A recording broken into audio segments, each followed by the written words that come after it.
Welcome to another episode of A.R.E. Outfitters. Today we're going to be talking about the new power box and truck harnesses. I'm here with Tate Emerson, our corporate project manager. He's going to tell us more about this new exciting product. Thank you, Gary. As Gary stated, we have the power box here. The idea behind the power box is to replace the quick disconnect that we've always provided with the E-lock options on our truck cabs. Provides a much cleaner look by moving the quick connect from either sitting on the rail of the cab or hanging down at the bed, and moves it up to be mounted onto the driver's side rear corner.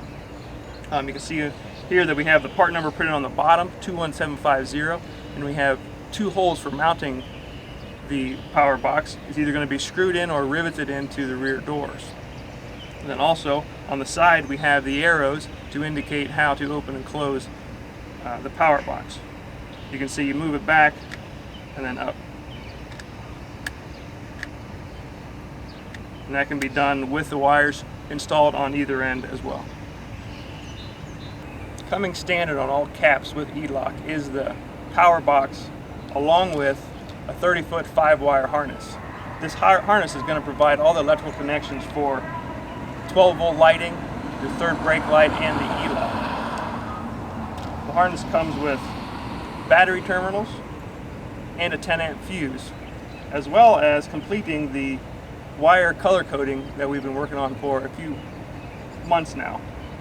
We've got the 12-volt, which is going to be your red and your black, the chimsel, the third brake light, which is going to be the blue and black, which the black is combined into one ground, and then you're going to have the E-lock, which is the green and the brown. So now you have color-coded wiring from inside the cap all the way down to the hookup on the truck. The power box is a factory installed option, and you can see here it provides for a much cleaner look, getting the quick disconnect up onto the rear doors. It also provides for a one-handed operation of the quick connect.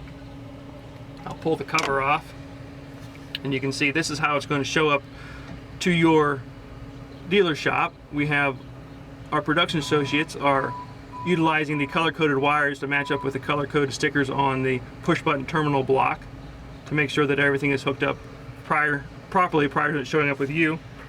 And then when you get the cap onto your customer's truck, you can hook in the power box, and then what you'll do is you can see the little red LED came on. This is going to help with installation and troubleshooting. So the first thing that you should do is hook up the ground wire, and then you hook up the red wire to the constant 12-volt source, and you can confirm that you've got proper hookup by the LED coming on. Then you go into the third brake light to hook it up, and once you have that hooked up, your installer can be in the cab of the truck, tap the brake light, look in the rearview mirror, and he can see the blue LED coming on. And you follow that up with hooking up the E-lock, and you can hit the unlock button from anywhere, and the green LED will come on. And then you can use these to troubleshoot as well. If you have an issue, you can isolate the issue, whether it being in the harness or whether it being in the truck cap wires. Additionally, in order to prevent your customers from being worried about the LED draining the truck battery, although we know it's not going to do that, we have provided with a dip switch so that you can shut the LED off. And what that does is it only shuts the LED off. Everything else is fully functional on the circuit board. Additionally, you'll notice here we've provided these metal terminals, which are the same terminals that you'll see on our dome lights and our junction boxes. And this is providing you with 12-volt auxiliary power as a convenience to your customers. And if you have any of our harnesses that we sell, you'll see that these will plug right into there, and then now you can take a auxiliary power such as a cigarette outlet, mount it up here, and now you've provided with some convenience to your customers for charging cell phones or whatever it may be. And you'll see on the side of the cover you'll have the 12-volt auxiliary, and that's the hole where the power will go into, or come out of, I should say. So you install this, you hear that little click. That means that provides you the feedback so that power box installed properly. Then you can take your harness,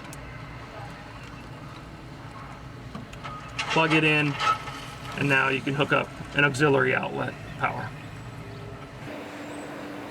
Well, that pretty much wraps up the power box and the 5-wire harness, which comes with standard with E-locks on truck caps. And now we're going to talk about the option available on non-E-lock orders, and that's the new 4-wire harness. This 4-wire harness provides power for your Chimsel and 12-volt power. Just like the 5-wire, this 4-wire is 30 feet long, comes with a battery terminal and a fuse, and it is actually a kit because it comes with the connector that you're going to install on the cap wires, as well as the metal terminals that you're going to install on the cap wires. Gary's going to elaborate a little bit more on this harness and the application. The great feature about this new 4-wire harness is that this is going to clean everything up in the back of the truck, so you don't have extra wires that are dangling. You have to try to figure out how you're going to tie up. So that's what makes this really exciting. Very simple to install. When you have a third brake light, which is standard on every cap, and you also have the option of a LED lighting system, your wires will come down to the driver's side rear corner. Now the way they used to be is they all had these little terminal ends on it. Now the way they're going to come is they'll just be a wire cut like you see right here. And what you will do with the new 4-wire harness, inside your terminal here, if you pull back, you will see you have the terminal ends already in here. You'll take one of these out, and what you'll do is you'll strip back your wire, and you'll be hooking this to the end of the cap wire for your third brake light and also your 12-volt. Once you have these connected to the end of the cap wires, and you have your 30-foot harness ran up to the corner of the truck, then you'll have this little plug that you'll take these and you'll plug these in, so you'll have a male and female end. So when you connect here at the back, you're able to cut the length that really makes it look nice and clean for your wiring installation. So this is real exciting, and we're happy that this is available now to you. Well, that wraps up this episode of A.R.E. Outfitters. I'm going to thank Tate for showing this exciting new product, and we'll see you next time.